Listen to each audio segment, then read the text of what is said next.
Everyone, welcome back to my channel the Tutorio. और इस channel में आपको Maharashtra state board science subject से रिलेटेड सारे टॉपिक्स, सारे चैप्टर्स देखने मिलेंगे, पार्ट 1 एंड पार्ट 2 के। ठीक है, हमने ग्रेविटेशन के बहुत सारे थियोरेटिकल टॉपिक कवर किया है और आज हम लास्ट टॉपिक कवर करने वाले हैं इस लेक्चर में, दैट इज एस्केप वेलोसिटी। और जिसको आपको जिन लोगों को आपको प्रीवियस के टॉपिक समझने हैं तो आप प्रीवियस वीडियोस देख सकते हैं, उसमें आपको सारे थियोरेटिकल टॉपिक्स मिल जाएंगे और कुछ न्यूमेरिकल्स के भी टॉपिक है वो भी आपको मिल जाएंगे, सारे न्यूमेरिकल्स के हुए। ठीक है, तो हम आगे बढ़ते हैं। आज हम जो पढ़ने वाले वो है एस्केप वेलोसिटी के बारे में। ये one of the important topic है एस्केप वेलोसिटी। इसको अच्छे से समझ लीजिएगा कि क्या क्या लिखना है, कैसे इसमें हम एस्केप वेलोसिटी फाइंड आउट करते हैं, ये सब आपको पता चल जाएगा इसमें। ठीक है, तो आइए स्टार्ट करते हैं बिना टाइम वेस्ट करें। तो एस्केप वेलोसिटी के बारे में जानने के पहले आपको एक छोटा सा एग्जांपल मैं बताऊंगी, उस एग्जांपल से आप समझते हुए जरूर आपको समझ में आ जाएगा एस्केप वेलोसिटी क्या है। मानते हैं एक ऑब्जेक्ट को हमने क्या किया, एक ऑब्जेक्ट को ऊपर की तरफ वर्टिकली थ्रो किया। ठीक है, वर्टिकली उसको अपन फेंक रहे हैं या थ्रो कर रहे हैं। तो आप मुझे एक बताइए कि जब आप किसी ऑब्जेक्ट को ऊपर फेंकते हो तो आप क्या लेते हो, पहले उसको एक बहुत हाई एनर्जी देते हो। ठीक है, अब जितनी ज्यादा हाई एनर्जी दोगे उतने ही ज्यादा हाइट पर पहुंचेगा कौन, ऑब्जेक्ट। ठीक है, तो ये हाइट की ऑब्जेक्ट कितने हाइट पर जाएगा ये किस पे डिपेंड करेगा, आपने जो एनर्जी उसको स्टार्टिंग में दिए, इनिशियली जो आपने उसको एनर्जी दी, इनिशियली आपने उसको जो स्पीड दिए हो, उस स्पीड के साथ वो कहा जाएगा उतनी मैक्सिमम हाइट पे जाएगा। ठीक है, पहले इतना समझ में आ गया। मान लो हमने इसको एक इनिशियल वेलोसिटी दी। इनिशियल वेलोसिटी मतलब इसकी एक स्टार्टिंग वेलोसिटी होती है कि हमने उसको इतनी ज्यादा वेलोसिटी दी है कि वो क्या किया, एक प्रॉपर हाइट तक पहुंच गया। ठीक है, अब जितनी आप वेलोसिटी दोगे उतनी हाइट पर वो पहुंचेगा। अगर कम वेलोसिटी दोगे तो कम हाइट पर पहुंचेगा, ज्यादा वेलोसिटी दोगे तो ज्यादा हाइट पर पहुंचेगा। तो समझ लो ये एक हाइट पर पहुंच गया। ठीक है, मान लेते हैं एक हाइट पर, एच हाइट पर पहुंच गया ये। अब पता है आपको क्या होता है, जैसे ही ऊपर चल जाता है तो आप मुझे बताइए ये जो एनर्जी अपने दिए थे, ये एनर्जी ऊपर जाने तक डिक्रीज होगी या नहीं होगी, होगी डिक्रीज। क्यों, क्योंकि वो एनर्जी पूरी यूटिलाइज कर रहा है ऊपर जाने के लिए। ठीक है, तो इसकी वेलोसिटी क्या होगी, डिक्रीज होगी, उसकी जो स्पीड है वो क्या होगी, डिक्रीज होगी। और दूसरा रीजन है, दूसरा रीजन क्या है कि ये क्या कर रहा है, ये वर्टिकली अपवर्ड जा रहा है। ठीक है, जो ऑब्जेक्ट है ये क्या जा रहा है, वर्टिकली अपवर्ड जा रहा है, उसके वजह से उसकी वेलोसिटी क्या हो रही, डिक्रीज हो रही है। और दूसरा एक और रीजन क्या है कि उसके ऊपर जो ग्रेविटी है वो क्या कर रही है, उसको नीचे की तरफ खींच रही है। अब वो ऊपर जाने की कोशिश कर रहा है पर उसको क्या कर रही है, वो नीचे की तरफ खींच रही है, तो उसको उसके अगेंस्ट में जाने के लिए और ज्यादा एनर्जी लगाना पड़ता है। समझ लीजिए आपको अगर कोई रोक के रख रहा है, ठीक है, और आप उसके अगेंस्ट में जाने की कोशिश करते हो तो आपकी बहुत एनर्जी जाती है उसके अगेंस्ट में जाने के लिए। वैसा ही बिल्कुल इस ऑब्जेक्ट के साथ हो रहा है कि ऑब्जेक्ट ग्रेविटी के अगेंस्ट में ऊपर जाने की कोशिश कर रहा है, तो इसकी पूरी एनर्जी क्या हो जा रही है, लॉस होते जा रही है। और एक टाइम ऐसा आएगा कि इसकी जो एनर्जी, जिसको हम बोल रहे हैं वेलोसिटी, एक टाइम ऐसा आएगा कि इसकी पूरी वेलोसिटी डिक्रीज होके क्या हो जाएगी, जीरो हो जाएगी। क्या हो जाएगी, इसकी वेलोसिटी डिक्रीज होके जीरो हो जाएगी। और जहां पर इसकी वेलोसिटी जीरो होगी वहां से ये तुरंत क्या हो जाएगा, नीचे वर्टिकली डाउनवर्ड गिरने लग जाएगा। किसके इन्फ्लुएंस में, ग्रेविटी के इन्फ्लुएंस में गिरने लग जाएगा। ठीक है, तो हमने क्या समझा कि कोई ऑब्जेक्ट को अगर हमको मैक्सिमम हाइट, क्या बोली मैंने, मैक्सिमम हाइट तक भेजना है तो हमारी इनिशियल वेलोसिटी भी उतनी ही ज्यादा होनी चाहिए। तो हम जितनी ज्यादा एनर्जी देंगे उतनी मैक्सिमम हाइट ही अचीव करेगा। और एक टाइम के बाद क्या होगा, ये जो वेलोसिटी है ये किसके अगेंस्ट में जा रही है, ग्रेविटी के अगेंस्ट में जा रही है। तो बट ऑब्वियस है कि इसकी जो वेलोसिटी वो क्या होती जाएगी, डिक्रीज होते जाएगी। और एक टाइम ऐसा आएगा कि जहां पर ये वेलोसिटी पूरी पूरी जीरो हो जाएगी। अब जब जीरो हो गई, इसके पास कोई एनर्जी बची है और ऊपर जाने के लिए नहीं बची है, तो ये क्या करेगा, ग्रेविटी इसको खींच रही थी, उसके इन्फ्लुएंस में आके ये नीचे गिर जाएगा। यहां तक समझ में आ गया। ठीक है, अब मैं एक और टॉपिक आपको एक और एग्जांपल बताती हूँ। मान लीजिए ये प्लैनेट अर्थ है, ठीक है, और अब इस ऑब्जेक्ट, और यहाँ पर इतना जो ये रेडियस बना रही हूं मैं, ये मान लीजिए ये क्या है, ग्रेविटी का रेडियस है। किसका है, ग्रेविटी का रेडियस है। जितना ज्यादा आप दूर जाएंगे ग्रेविटी से, ग्रेविटी क्या होती जाती है, उतनी ही वीक होते जाती है ना, कम कम कम डिक्रीज होते जाती है। और एक पॉइंट आता है जब ग्रेविटी पूरी पूरी जीरो हो जाती है। इतना तो आपको पता है। अब मान लेते हैं कि ये जो ऑब्जेक्ट है ये इसको हमने कुछ एक वेलोसिटी दी, एक एनर्जी दी है, तो ये क्या कर रहा है, ये बहुत ऊपर तक पहुंच गया, ठीक है, एक मैक्सिमम हाइट तक पहुंच गया। अब मान लो अगर इसको मैंने यहाँ पर और वेलोसिटी दे दी और एनर्जी दे दी, तो ये क्या करेगा, सीधा ग्रेविटी के रेडार को क्रॉस कर देगा। और एक बात और समझ लीजिए, यहाँ पर जैसे जैसे अपन ऊपर जा रहे हैं, ऑब्जेक्ट जैसे जैसे हाइट गेन कर रहा है, वहां पर ग्रेविटी भी क्या हो रही है, डिक्रीज होते जा रही है, कम हो रही है, क्योंकि वो क्या हो रही है, अपने अर्थ से दूर जा रहा है ना, तो अर्थ से दूर जा रहा है तो वहां पर भी ग्रेविटी क्या होती है, धीरे धीरे डिक्रीज होने लगती है। तो जैसे जैसे ये ऊपर जा रहा है, हाइट इंक्रीज हो रही है, हाइट मतलब क्या हो गया, डिस्टेंस, अर्थ से ऑब्जेक्ट का डिस्टेंस इंक्रीज होते जा रहा है और ग्रेविटी डिक्रीज होते जा रही है। मतलब आपको इतना तो अपने दिमाग में आ गया है कि किसी ऑब्जेक्ट को अगर अपने को बाहर भेजना है, ग्रेविटी के बाहर भेजना है, तो हमको क्या करना पड़ेगा, उसको बहुत ज्यादा स्टार्टिंग वाली वेलोसिटी देना पड़ेगा। उससे क्या होगा, आप अगर इस ऑब्जेक्ट को वेलोसिटी और देंगे तो ये क्या कर जाएगा, एक टाइम ऐसा आएगा कि यहाँ पर ग्रेविटी नियर अबाउट क्या हो जाएगी, 0 हो जाएगी, और ये इसी वेलोसिटी के साथ ग्रेविटी के बाहर चले जाएगा। और एक बार ऑब्जेक्ट अगर ग्रेविटी के बाहर चले गया, वो वापस प्लैनेट अर्थ पे नहीं आएगा, क्योंकि वो स्पेस में ही कहीं रह जाएगा। क्यों, क्योंकि वहां पर कोई ग्रेविटी काम कर रही है क्या, नहीं। तो यही है, इसको ही हम बोलते हैं एस्केप वेलोसिटी। किसको बोलते हैं एस्केप वेलोसिटी, एक ऐसी वेलोसिटी जो क्या कर दे, ऑब्जेक्ट को ग्रेविटी के रेडार से, ग्रेविटी की रेंज से अगर दूर ले जाए, या ग्रेविटी की रेडार को, ग्रेविटी की रेंज को क्रॉस कर ले, ऐसी इतनी वेलोसिटी को, उस वेलोसिटी को हम बोलते हैं एस्केप वेलोसिटी। समझ में आया, एस्केप वेलोसिटी क्या होती है, मतलब मैक्सिमम वेलोसिटी, मैक्सिमम नहीं बोलेंगे, मिनिमम वेलोसिटी, मतलब इतनी वेलोसिटी उस ऑब्जेक्ट को देना पड़ेगा कि वो क्या कर जाए, ग्रेविटी के पुल, जो ग्रेविटी इसको खींच रही है, जो ग्रेविटी की जो रेंज है, इसके बाहर निकल जाए। अगर उतनी वेलोसिटी हमने इसको दे दी तो वो वेलोसिटी क्या है, एस्केप वेलोसिटी है। वो किसको एस्केप कर रहा है, ग्रेविटी की जो रेंज है ना, एक उसकी प्रॉपर रेडार है, उसको वो क्या कर रहा है, क्रॉस कर रहा है, और वो कहाँ चले जाएगा, स्पेस में, मतलब वो ग्रेविटी को एस्केप कर जाएगा।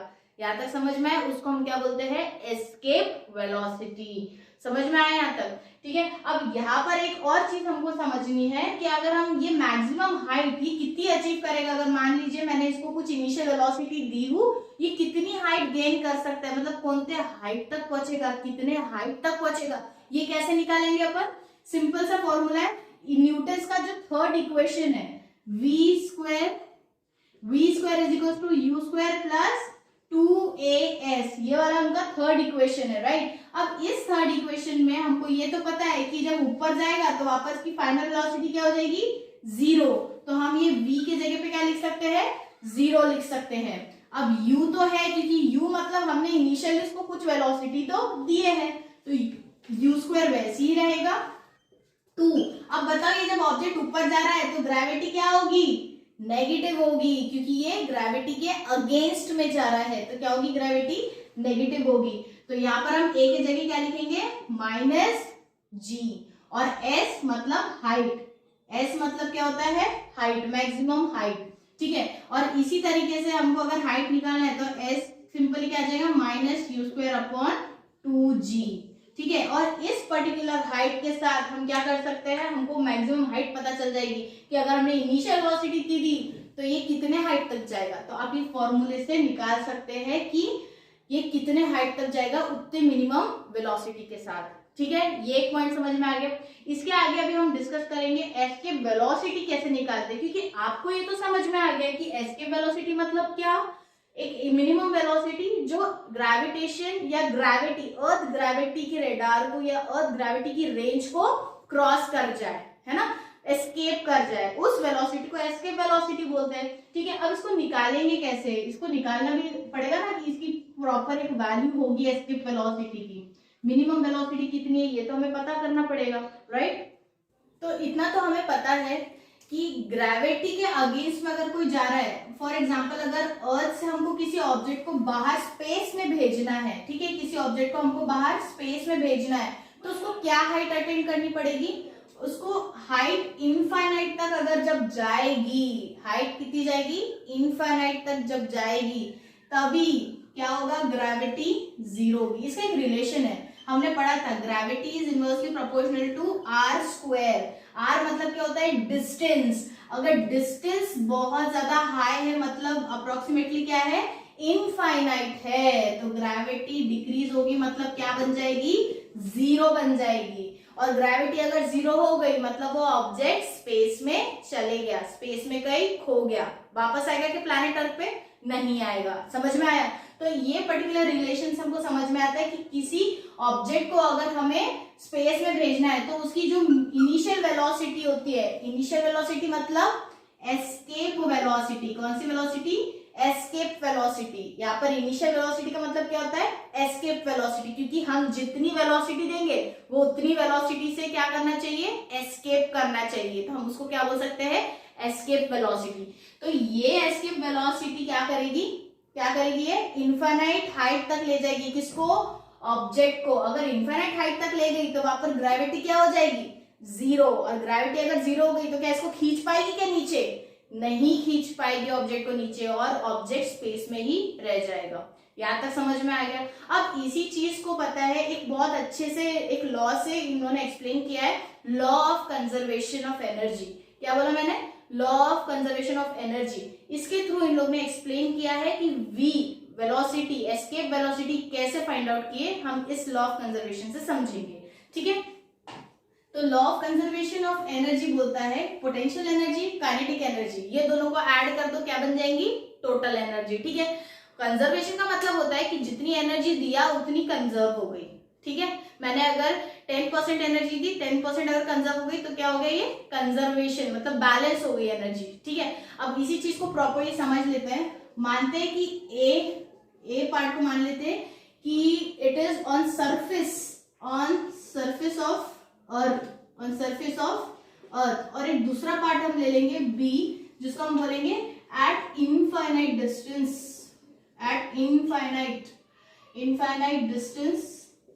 From surface of earth. ठीक है, मतलब हमने क्या लिया है, दो टाइप का कंडीशंस लिए।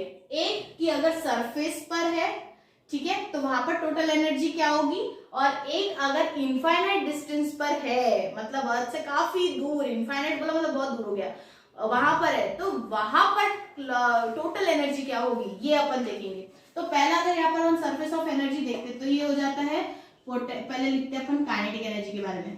काइनेटिक एनर्जी, इसका फॉर्मूला क्या होता है, हाफ एम वी, एस्केप लिख रही हूं मैं, ESC मतलब एस्केप, क्योंकि हम एस्केप वेलोसिटी निकालने के लिए ये प्रॉपर इक्वेशन सॉल्व कर रहे हैं। तो kinetic energy is equals to half mv square. यहां तक समझ गया?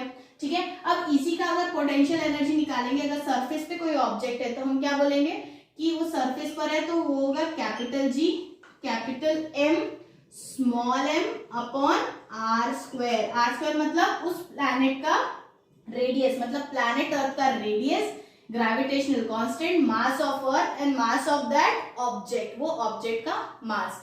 ठीक है, इसके अलावा अपने को और क्या पता है, अब टोटल एनर्जी की बात करते हैं अपन। ठीक है, टोटल एनर्जी मतलब क्या होती है, kinetic energy plus potential energy. ठीक है, और ये जो एनर्जी है बेटा पोटेंशियल एनर्जी, हमने ग्रेविटेशन पोटेंशियल में पढ़ा है।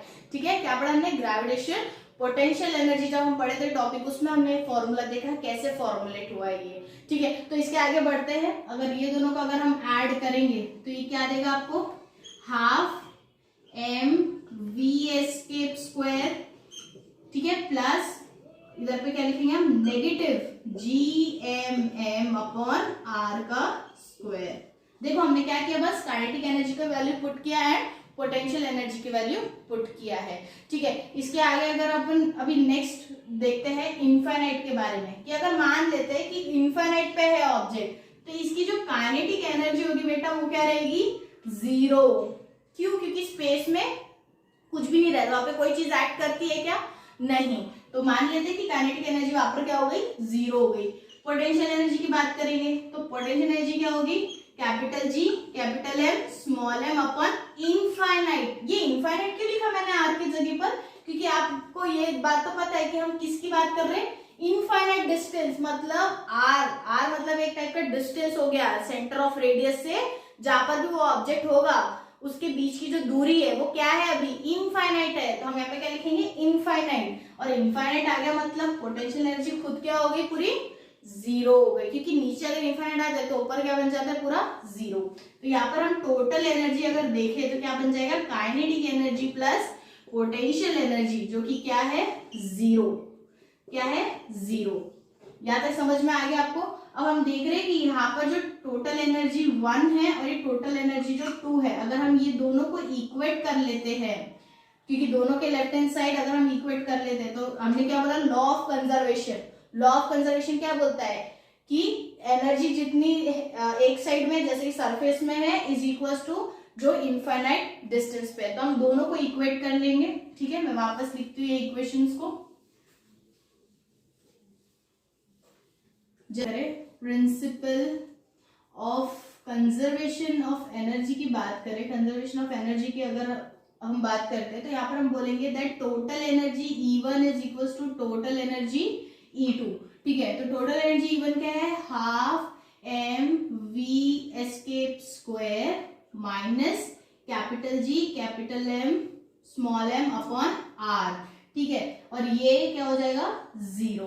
ठीक है, अब हम क्या करेंगे, ये जो नेगेटिव टर्म है इसको हम क्या ले जाएंगे, राइट हैंड साइड। तो क्या हो जाएगा, half M V escape square is equals to capital G capital M small m upon r, क्योंकि नेगेटिव इधर जाके क्या हो जाएगा, पॉजिटिव हो जाएगा। अब देखो ये स्मॉल m क्या हो जाएगा, कट। तो क्या बचा, half V escape square is equals to capital G capital M upon r। ये यहां तक समझ में आ गया आपको।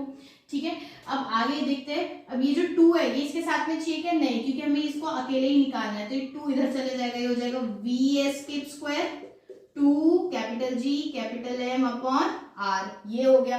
अब यहाँ पर एक और एक चीज हम देखेंगे, ये जो स्क्वायर है ये स्क्वायर चलेगा क्या, हमको सिर्फ एस्केप वेलोसिटी चाहिए, स्क्वायर चाहिए क्या, नहीं। तो ये स्क्वायर जब राइट हैंड साइड पे जाता है तो क्या बन जाएगा, रूट। तो ये हो जाएगा V escape is equal to under root 2gm upon r। यहाँ तक समझा आपको, बहुत ही सिंपल है। इसके आगे देखो अब क्या करना है, यहाँ पर एक चीज हमें बतानी है, like g is equal to होता है capital G capital M upon r का स्क्वायर, ये है स्मॉल g का फॉर्मूला। अब मुझे gm की जगह पर कुछ पुट करना है, तो gm की जगह कुछ पुट करना है तो r को किसके पास ले जाना पड़ेगा, g के पास। तो g के पास कौन आ गया, r स्क्वायर, और यहाँ क्या बच गया, सिर्फ gm। तो क्या मैं gm की वैल्यू पुट कर सकती हूँ यहाँ पर, हाँ। तो v escape is equals to under root 2gm की जगह हम क्या पुट करेंगे, g इंटू आर स्क्वायर, और डिनोमिनेटर में क्या था, r। ठीक है, अब देखो ये r और ये r हो जाता है कैंसिल, तो क्या बचा, v escape is equals to under root 2 small g into r। ठीक है, अब ये सारे वैल्यूज हम पुट कर लेंगे। तो अंडर रूट 2 इंटू जी को लेंगे हम 9.8 इंटू रेडियस क्या है 6.4 इंटू 10 टू द पावर 6, क्या है 10 टू द पावर 6। अब इसको जब हम मल्टीप्लाई करेंगे तो आपको वैल्यू आएगी 11.2 किलोमीटर पर सेकेंड आएगी। क्या आएगी, किलोमीटर पर सेकेंड। तो ये हो गई हमारी एस्केप वेलोसिटी। क्या है ये, एस्केप वेलोसिटी। यही वो एस्केप वेलोसिटी है, मतलब मिनिमम, कैसी है, मिनिमम एस्केप वेलोसिटी है। अगर मून को और जो बहुत सारे हमारे आर्टिफिशियल सैटेलाइट्स होते हैं, अगर इनको हमें स्पेस में भेजना है, मतलब ग्रेविटी के अगेंस्ट में ले जाना है, तो हमको इस वेलोसिटी से ज्यादा ही वेलोसिटी लगेगी कहाँ जाने के लिए, स्पेस में सैटेलाइट्स को भेजने के लिए। समझ में आया। तो मून और सैटेलाइट्स भी इस एस्केप वेलोसिटी जो होती है, जैसे मिनिमम है, तो इससे ज्यादा ही वेलोसिटी के साथ वो सैटेलाइट्स को बाहर भेजते हैं अर्थ के आसपास रिवॉल्व करने के लिए। फिर उसके बाद वो आ पाएगी कि नीचे, नहीं। ठीक है, तो यही है minimum escape velocity. I hope आपको ये समझ में आया एस्केप वेलोसिटी क्या होती है, इसका इंपॉर्टेंस क्या है, ये कहाँ यूज होती है, राइट। तो यहाँ पर हम इस वीडियो को स्टॉप करेंगे। आज के लेक्चर में सिर्फ यही, और यहाँ हम हमारा ग्रेविटेशन का लेसन खत्म करते हैं।